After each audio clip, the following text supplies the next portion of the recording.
സാങ്കേതിക തടസ്സം. ബെന്നി എവിടെയുള്ള ബെന്നി? സാങ്കേതിക തടസ്സമാണ് ഉണ്ടാക്കിയ സാങ്കേതിക തടസ്സം. അതായത് കമലൊക്കെ പറഞ്ഞല്ലോ, കമൽ പറഞ്ഞു 2015 മുതൽ ഇതിൻ്റെ പുറകെ നിന്നിട്ട് വിവരാവകാശ രേഖകൾ പ്രകാരം നമുക്ക് ഡൽഹിയിൽ നിന്ന് കുറച്ച് പേപ്പർ കിട്ടി. അപ്പോൾ അതിനകത്ത് നമുക്ക് മനസ്സിലാക്കാൻ കഴിയുക 1982 ഫോറസ്റ്റ് ആക്ട് സെക്ഷൻ 2 പ്രകാരമാണ് ഇത് ലോക്കായത്. അന്നത്തെ ഇപ്പോൾ നമ്മൾ വനം നിഗമങ്ങളെല്ലാം നോക്കി, 71 ഫോറസ്റ്റ് ആക്ട്, അതിൻ്റെ ഭേദഗതികൾ, 82 ഫോറസ്റ്റ് ആക്ട്. അപ്പോൾ ഇത് റിസർവ് ഫോറസ്റ്റ് ആയതുകൊണ്ടാണ് അന്ന് വരെ നിലവിലുണ്ടായിരുന്ന റോഡാണ് 2 പാലം മതി. രണ്ടാഞ്ചിളി തോടിൻ്റെ ഒരു പാലം, പിന്നെ കരിങ്കണ്ണി തോടിനൊരു പാലം. ഈ 2 പാലങ്ങൾ ഉണ്ടായിരുന്ന ബാണാസുര സാഗർ ഡാം ഇവിടെ പണിതില്ല. 80കളിൽ ഈ റോഡ് നിലവിലുണ്ട്. അതുവരെ ഉണ്ടായിരുന്നത്. അത് കഴിഞ്ഞിപ്പോൾ ഡാം നിലവിൽ വന്നു. അപ്പോൾ ഡാമിൻ്റെ പരിസ്ഥിതി പ്രദേശമായി. അപ്പോൾ അത് പടിഞ്ഞാറത്തറ, പിന്നെ തരിയോട് പൂഴിത്തോടെന്നുള്ളത് പടിഞ്ഞാറത്തറ പൂഴിത്തോടായി.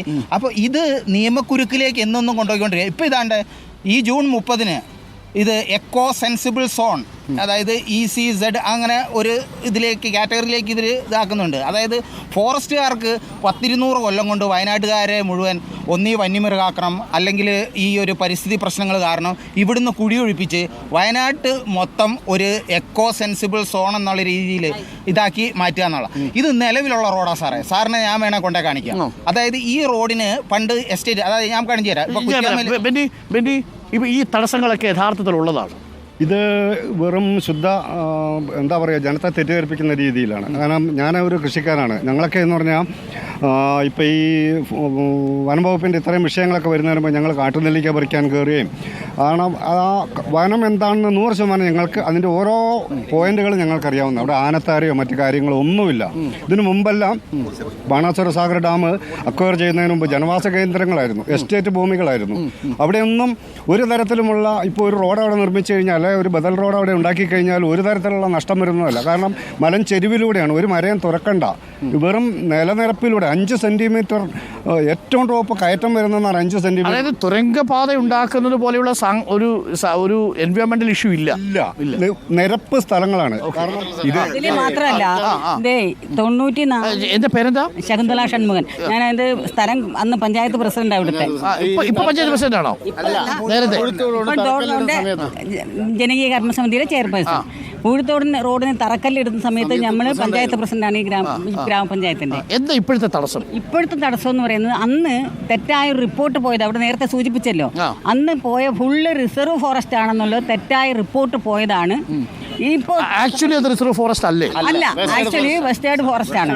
മാത്രമല്ല അന്ന് വെസ്റ്റേർഡ് ഫോറസ്റ്റും അല്ല, ആ ടൈമില് വെസ്റ്റേർഡ് ഫോറസ്റ്റും അല്ല. അത് കഴിഞ്ഞാണ് വെസ്റ്റേർഡ് ഫോറസ്റ്റ് നിയമമൊക്കെ വന്നതുമൊക്കെ. അപ്പോൾ ശരിക്കും പറഞ്ഞാൽ നമ്മൾ അന്ന് ഇതിന് ഇരട്ടി സ്ഥലം കൊടുത്തിട്ടുണ്ട്. 104 ഏക്കർ സ്ഥലം, 52 ഏക്കർ സ്ഥലമാണ് ഈ റോഡ് കടന്നു പോകുന്നതിന്. 15 കിലോമീറ്റർ ഉണ്ടെന്നാണ് അവർ എഴുതിയത്. 15 ഇപ്പോൾ ശരിക്കും പറഞ്ഞാൽ ഒരു 8, 9, 10 കിലോമീറ്ററിനുള്ളിൽ മാത്രമേ ഫോറസ്റ്റ് ഉള്ളൂ. ഇപ്പോൾ അത് റിസർവ് ഫോറസ്റ്റ് ആണെന്നാണ് പറയുന്നത്.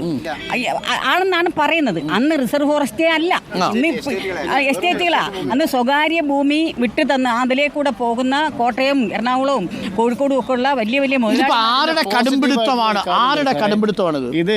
പോസിറ്റീവായിട്ടുള്ളൊരു കാര്യം എന്ന് പറഞ്ഞാൽ ഇതിന്റെ 2 വർഷവും ടാറിംഗ് പ്രവൃത്തി പൂർത്തിയായിട്ടുണ്ട്. ആകെ 7 കിലോമീറ്റർ മാത്രമേ ഇത് ബാക്കിയുള്ളൂ. വയനാട്ടിലേക്ക് പ്രഖ്യാപിച്ചിട്ടുള്ള 5 ബദൽ പാതകളിൽ 1ാം സ്ഥാനം കൊടുത്തിരിക്കുന്നത് അന്ന് സർക്കാർ തന്നെ, ഉമ്മൻചാണ്ടി സർക്കാർ തന്നെ അന്ന് കൊടുത്തിരിക്കുന്നത് പടിഞ്ഞാറത്തറ പൂഴിത്തോട് ബദൽ റോഡിനാണ്.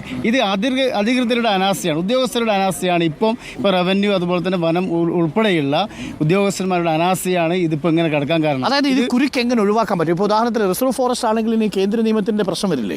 അതെ, അതാണിപ്പോൾ കേന്ദ്ര വനം മന്ത്രാലയത്തിന്റെ വെസ്റ്റേർഡ് ഫോറസ്റ്റ് ആയിട്ടുള്ള റിപ്പോർട്ട് കിട്ടണം. അങ്ങനെ കിട്ടിക്കഴിഞ്ഞാൽ ഇത് കൃത്യമായിട്ട് കുറഞ്ഞ ഭാഗം. പക്ഷേ വെസ്റ്റേൺ ഫോറസ്റ്റ് ആണെന്ന് സ്ഥാപിക്കാൻ നമ്മുടെ ഈ രേഖകളുണ്ടോ? ഉണ്ട്.